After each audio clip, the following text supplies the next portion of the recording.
How can you describe the situation with development of MOOCs in Europe? Is Europe behind Canada, where they were invented, or USA in this aspect?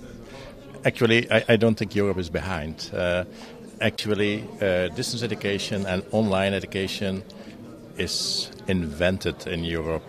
So some 40 years ago already, with the creation of the British Open University, and later with the creation of UNED, they have the UNED in Spain and Fernand University in Germany, the WOC in Spain, and other open universities. They have used a model which is really the appropriate model for the development of mass higher education online at a distance. And so the pedagogical models which we need for the development of MOOCs are really elaborated at that moment. So when we speak about unbundling of educational services, well, this was already done in the 70s by these universities. From the point of view of methodology, we are certainly not behind. On the contrary, I think we have really as an asset that we have already developed so many MOOCs or so many courses that have the characteristics or the features of MOOCs. That's really very important to see. Actually, we have everything. We have the technology, the new pedagogies. We have the organization models also to produce such courses in our universities, mainly in the open universities. What happens now is that from the United States, MOOCs came over, the concept of MOOCs and the movement of MOOCs came also over to Europe with Coursera, edX, and Udacity and the other providers. So that is really new because the scale is there really different, and it's also a movement which is belonging to the Ivy League universities who started with this movement. So this is a new phenomenon. This had consequences, but what we have seen in Europe is that, for example, the British Open University has taken immediately leadership in the UK and created Future Learn together with some 15 other British universities and nowadays also other universities on the continent, with a pedagogical model with requirements for the courses which are slightly different from the American characteristics of a MOOC. So we are certainly not behind, and also we see that in other universities in the Netherlands, for example, also in Belgium, traditional universities, research universities are starting to develop now MOOCs. This is since 2012, and so actually it is true that besides what the open universities are doing, also traditional universities are now coming into a new stage in their development by taking part in the MOOCs movement. When you organize 15 MOOCs, like at the Université Catholique de Louvain, or some 10 MOOCs at the University of Delft, and in many other universities, then something is changing.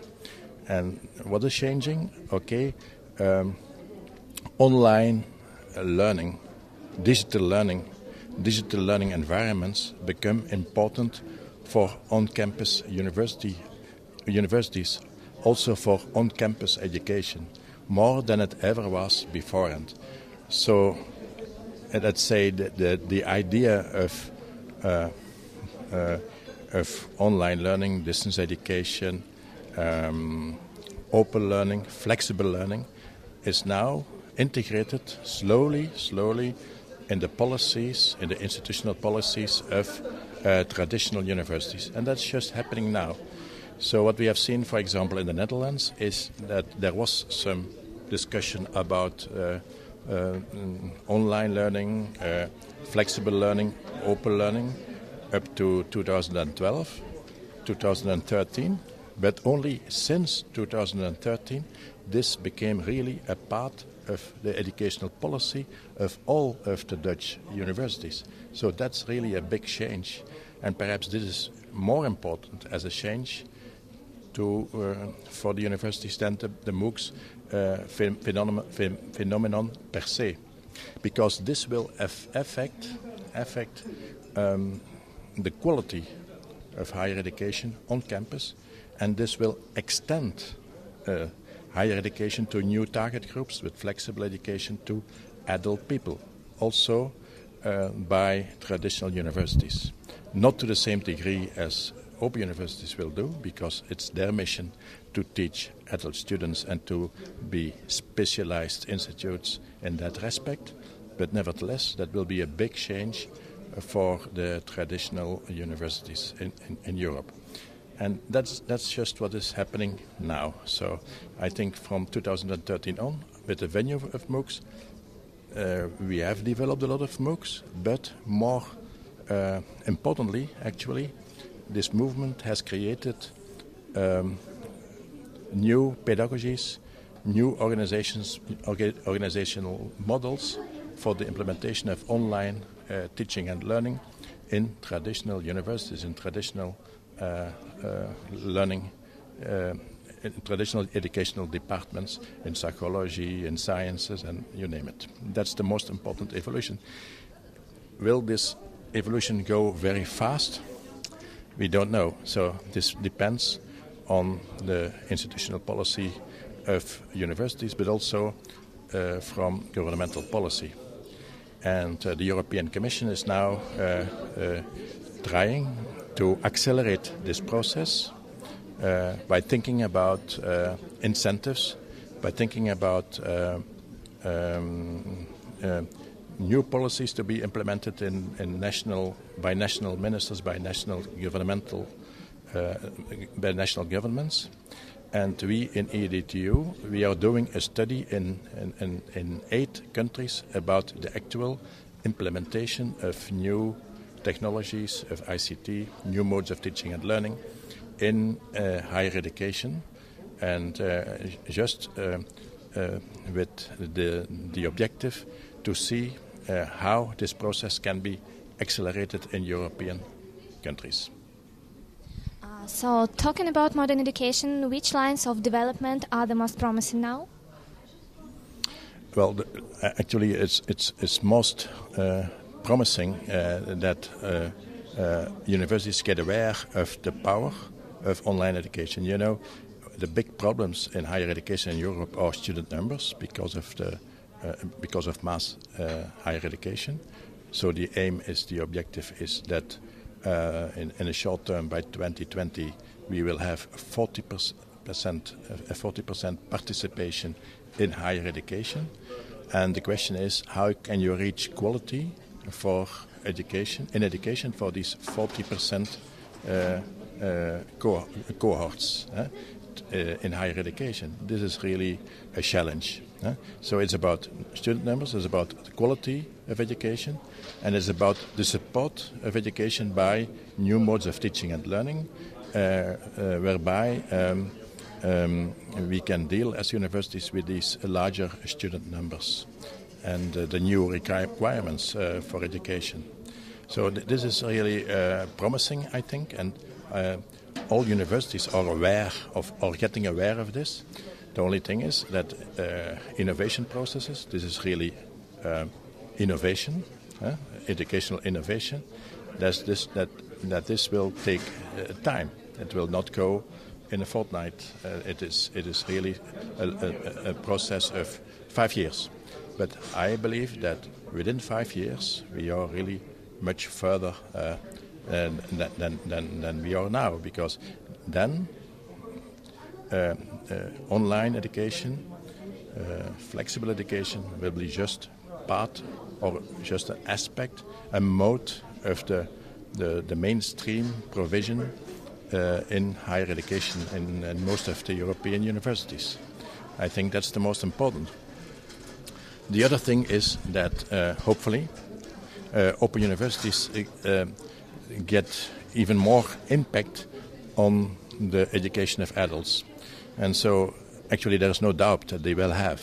And so they offer now mainly degree education, So they will also in the future offer more and more open education, open educational resources, MOOCs and so on, and perhaps other forms of open education. They will also collaborate with businesses and provide schemes of education and training for companies, so corporate training.